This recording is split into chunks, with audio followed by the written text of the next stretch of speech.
డబ్బు, అనారోగ్యం, ఉద్యోగం, వ్యాపారం, అప్పులతో బాధపడుతున్నారా? మీకోసమే మేనిఫెస్టింగ్ మిరాకిల్స్ 11 days ప్రోగ్రామ్.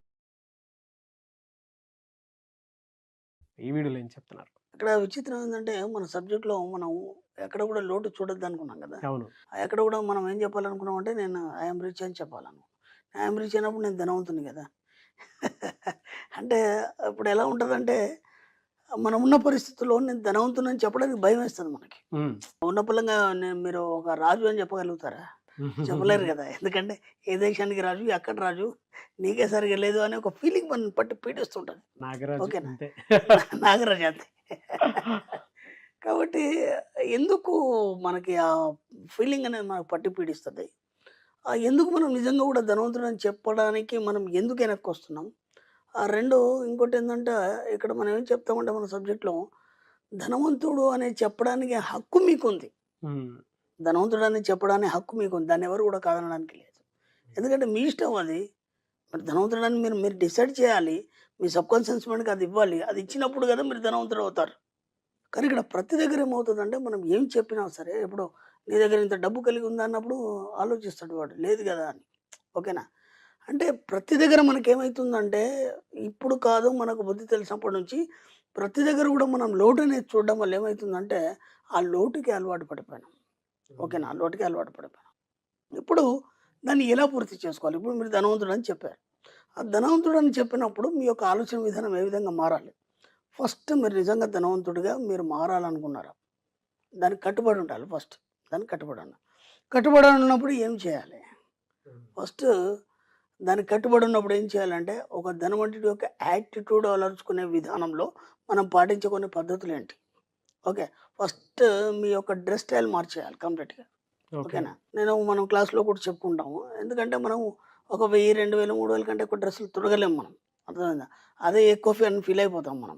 అందులో మనకు 1+1 ఆఫర్‌లు కూడా బాగా అలవాటయిపోయినాయి. మన సబ్జెక్ట్‌లో ఓన్లీ బ్రాండెడ్ వాడతాం. మనం గతంలో కూడా చెప్పుకున్నాం. ఓకేనా? కనీసం ఇప్పటి వరకు మీరు 2, 3 వేలలో ఏసారు. ఇప్పుడు కనీసం 5, 10 ట్రై చేయండి మెల్లిమెల్లిగా. హ్మ్.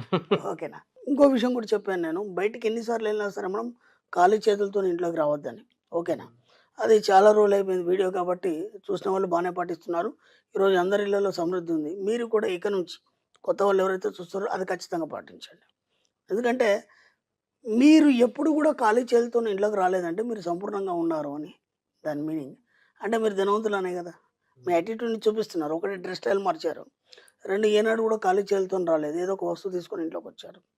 మూడోదేంటంటే మనకి అప్పుడు ఒక మధ్య తరగతి కానీ లేదా దిగువ తరగతి తీసుకున్నప్పుడు మనకేంటంటే ఒక 5, 10,000 రెంట్ ఉంటదండి. లేదా ఒక ఎంప్లాయీని కూడా మనం తీసుకున్నప్పుడు ఏంటంటే 15,000 ఇంకా ఎక్కువ అంటే 20,000 రెంటే ఉంటది. ఓకేనా? అందుకంటే ఆయన సాలరీ ఉంటదొచ్చి 50,000 దాంట్లో 20,000 రెంట్ పెడితే 30,000 నడవాలి గదా! హ్మ్. ఇప్పుడు ఏమైద్దంటే ఒక దాదాపు 2, 3 సంవత్సరాల నుంచి అదే ఇంట్లో ఉంటారు వాళ్ళు. ఎందుకంటే ఇంట్లోకి రాగానే పిల్ల పెళ్ళయింది. ఓకేనా? లేదా ఇంట్లోకి రాగానే ఆళ్ళ బాబుకి ఎక్కడో జాబ్ వచ్చింది. ఇవి కొన్ని సెంటిమెంట్లు మనకి. మన సబ్జెక్ట్‌లో అసలు సెంటిమెంట్‌లు లేవని మనం వందల సార్లు చెప్పినాం. అవును. ఓకేనా? ఇది ఇలాగే ఇలా కావడం వల్ల ఇలా అయింది. ఇగ అతను రావడం వల్ల నాకు కలిసొచ్చింది. లేదంటే ఈమెను చేసుకోవడం వల్ల నాకు ఇలా కలిసొచ్చింది. ఇట్లాంటియన్నీ ముందు మైండ్‌లోకి తీసేయండి. ఎవరి జీవితానికి ఎవరు కర్తలు కారు.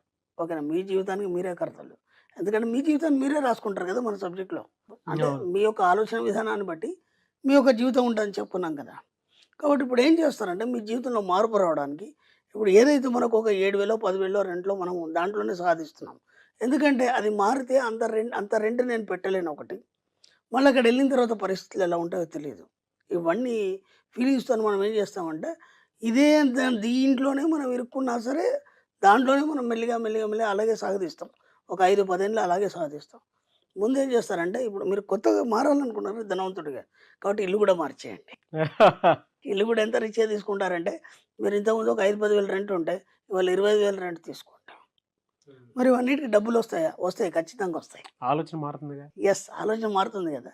ఇప్పుడు ఏం చేస్తదంటే విశ్వం ఏం చూస్తదంటే, ధనవంతుడని చెప్తున్నాడు. దానికి తగ్గట్టుగా ఉన్నాడా లేడా? ఫస్ట్ పాయింట్ అది ఆలోచిస్తది. లేనప్పుడు ఏం చేస్తదంటే అది కూడా పట్టించుకోదు. ఓకేనా? నువ్వు ధనవంతుడని చెప్తున్నావు. దానికి తగ్గట్టుగా నీ యాటిట్యూడ్ ఒక్కొక్కటి మారినప్పుడు, ఓహో! వీడు దానికి సిద్ధంగా ఉన్నాడు. సిద్ధంగా ఉన్నప్పుడు మనం ఏం చేయాలి? ఏదో రకంగా వీడికి అవకాశాలను కల్పించాలి.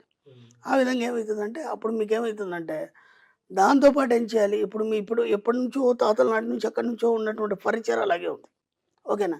దాన్ని మనం సాగదీస్తాం. దాన్ని అటు తీస్తాం, ఇటు తీస్తాం, రిపేర్లు అయితే చేయిస్తాం. ఓకేనా? వీలైనంత మట్టుకి పాత ఫర్నిచర్ తీసేయండి. కొత్త ఫర్నిచర్ ఏసేయండి. ఓకేనా? మీ ఓన్ హౌస్ అయితే కూడా ప్రతి 2, 3 ఇయర్స్‌కి ఏం చేస్తారంటే మొత్తం ఫర్నిచర్ మార్చేయండి. ఓకేనా? ఎందుకంటే ఇవన్నీ నా అనుభవంతోని చెప్తున్నాను. చాలామందిని దగ్గరగా చూశాను నేను. చూశాను కాబట్టి చెప్తున్నా. అప్పుడు వాళ్ళ జీవితంలో ఎలా మార్పులొచ్చాయి. ప్రతీది కూడా నేను పరిశోధించిన తర్వాతనే మన వీడియోలో చెప్పడం గానీ, క్లాస్‌లో చెప్పడం గానీ, ఎక్స్‌పీరియన్స్ అయిన తర్వాతే చెప్పడం జరుగుతుంది. అంటే ఈ సబ్జెక్ట్‌లోకి మనం వచ్చిన తర్వాత ఏం చేస్తున్నాం మనం? ప్రతిదాన్ని పరిశీలిస్తున్నాం. ఇది ఎంతవరకు కరెక్టో, కాదో, సరైందా, కాదా? సరైందనుకున్నప్పుడే మనం అందరికి చెప్పడం అనేది జరుగుతుంది. ఓకేనా? ఇలా ఇప్పుడు ఇవన్నీ ఒకటిగా మీరు మార్చుకుంటూ వచ్చారు. మార్చుకుంటూ వచ్చినప్పుడు ఏమైతదంటే, మీకు తెలియకుండానే మీరు రిచ్ అనేదాన్ని మీ యొక్క సబ్‌కాన్షియస్ మైండ్ నమ్ముతది. అవును. మీకు తెలియకుండానే. మీరేమనుకుంటున్నారంటే నేను రిచ్ అని ఒక మాట చెప్పడం కాదు. ఇవన్నీ చేస్తూ వచ్చారు. ఎలా ఇన్‌కమ్ సోర్స్ అనేది స్టార్ట్ అయింది మీకు. ఇంకేం చేస్తాం మనం? ఎక్కడ కూడా పిసినారితనం చేయం మనం. అలాగే బేరాలు చేయం మన సబ్జెక్ట్‌లో. ఎక్కడ కూడా బేరాలు చేయడానికి లేదు. అలాగే పిసినారితనం చేయడానికి లేదు. ఇప్పుడు ఒక అరటిపళ్ళ బండి దగ్గరికెళ్ళామండి. ఎలా డజన్ అంటే వాడు రూ. 50 చెప్తాడు. మనకు బుద్ధి తెలిసి దాదాపు ఓ 10 సంవత్సరాల నుంచి 30-50 తప్ప వాడు 100 అయితే చెప్పలేదు కదా మనకి. అవును. అంతకంటే ఎక్కువైతే పెరగలేదు కదా! మనకు తెలుసు కదా! ఒక 10 అటు ఇటుగా చెప్తాడు వాడు. మనం వెంటనే ఏమంటాం మనం? ఓ రూ. 30కి ఇస్తావని అడుగుతాం. ఏముంది ఓ రూ. 10 ఎక్కువిస్తే ఆ రూ. 10తోని ఇంటికెళ్ళినప్పుడు మంచి పొట్లం కట్టుకొని పిల్లలకి తీసుకెళ్ళి ఇస్తాడు. ఆ పొట్లం తిని పిల్లలు చాలా సంతోషిస్తారు. అది మీకు ఆశీర్వాదంగా లభిస్తది. హ్మ్. అర్థమైందా? కాబట్టి ఒక రూ. 10, రూ. 20 దగ్గర మీరు ఆలోచించకండి.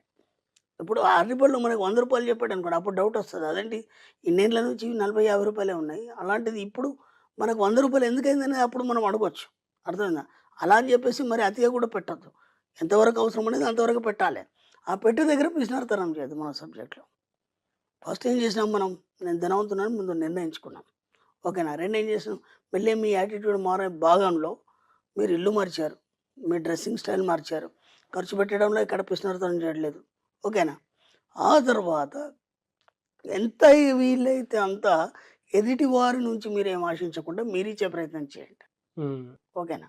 ఇవ్వడం ద్వారా ఏమైతుందంటే విశ్వానికి మీరు తెలియజేస్తున్నారు. నేను ఇచ్చే స్థాయిలో ఉన్నాను.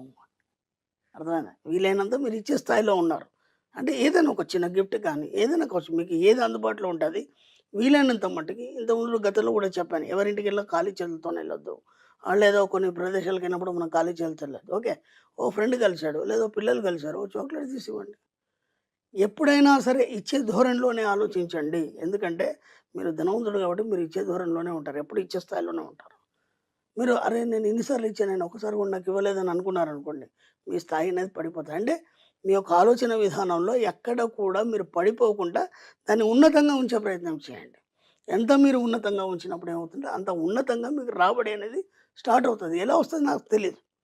ఎలాగో ఓ రకంగా మీకు దానికి సంబంధించిన అవకాశాలొస్తాయి. ఎంతోమంది తమ జీవితాన్ని మార్చుకున్నారు. ఈరోజు చాలా బాగున్నారు. ఇంతకుముందు ఖర్చు పెట్టడానికి భయపడేది. ఈరోజు పుష్కలంగా ఖర్చు పెడుతున్నారు.